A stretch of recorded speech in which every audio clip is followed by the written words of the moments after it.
নমস্কার বন্ধুরা, ডলি রন্ধনশালায় সবাইকে স্বাগত। আজকে তোমাদের সাথে শেয়ার করব বাঁধাকপির একটা দারুণ রেসিপি, বাঁধাকপি দিয়ে মুগ ডালের ঘন্ট। এটা বানালে তোমরা ভাত, রুটি, লুচি, পরোটা সব কিছুর সাথেই কিন্তু খেতে পারবে।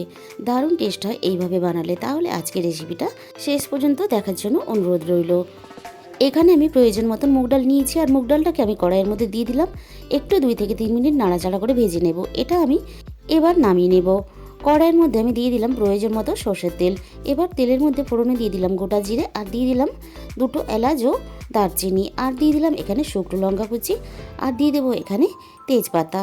এবার ফোড়নটাকে আমি একটু নাড়াচাড়া করে ভেজে নেব। ফোড়ন থেকে যখন সুন্দর গন্ধ চলে আসবে তখন কিন্তু আমি কেটে রাখা আলুগুলো এখানে দিয়ে দিলাম। আলুগুলো এবার আমি নাড়াচাড়া করে সুন্দর করে লালচে করে ভেজে নেব। আলু ভেজে নেওয়ার পরে আমি দিয়ে দিলাম 1 চামচ পরিমাণ আদা বাটা, আর দিয়ে দিলাম সঙ্গে একটা ছোট টমেটো কুচি। এবার সব কিছু একসাথে আবারও নাড়াচাড়া করে নিয়ে এখানে যে মুগ ডালটা ভেজে রেখেছিলাম সেটা আমি ধুয়ে আলুর সাথে দিয়ে দিলাম। দিয়ে দিলাম 1/2 চামচ পরিমাণ হলুদ গুঁড়ো, আর দিয়ে দেবো সামান্য একটু ঝাল লঙ্কার গুঁড়ো। নিরামিষ তরকারি খুব বেশি ঝাল হলে ভালো লাগবে না। আর দিয়ে দিলাম 1/2 চামচ পরিমাণ জিরে গুঁড়ো, 1/2 চামচ পরিমাণ ধনে গুঁড়ো। এবার মশলার সাথে ডাল আর আলুটা খুব ভালোভাবে আমি কষিয়ে নেব। আমার এখানে প্রায় কষানো রেডি হয়ে গেছে। এরপরে দেখো আমি বাঁধাকপিটা দিয়ে দিলাম। বাঁধাকপিটা এইভাবে দিয়ে সব কিছুর সাথে হালকা হালকা করে এইভাবে আস্তে আস্তে আমি মেশাতে থাকবো। একটু হালকা হাতে মিশিয়ে নেওয়ার পরে এবার একটু আমি ঢাকা দিয়ে দেবো, যাতে সুন্দর করে নরম হয়ে আসে।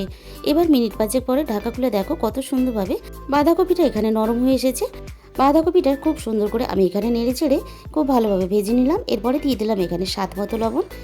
লবণ দেওয়ার পরে আমি বাঁধাকপিটা খুব সুন্দর করে এখানে কষিয়ে নেব। সব কিছুর সাথে কষানোর পরে আমি এখানে সিদ্ধ হওয়ার জন্য প্রয়োজন মতো জল দিয়ে দিলাম। বন্ধুরা, এই রেসিপিটা তোমরা একবার হলেও বানিয়ে খেয়ে দেখো, ভীষণই টেস্টি একটা রেসিপি।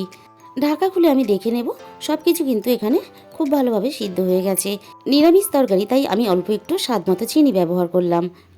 সব শেষে আমি এখানে দিয়ে দিলাম অল্প একটু ঘি, আর দিয়ে দিলাম অল্প একটু গরম মশলার গুঁড়ো। আমার তরকারিটা রেডি হয়ে গেছে।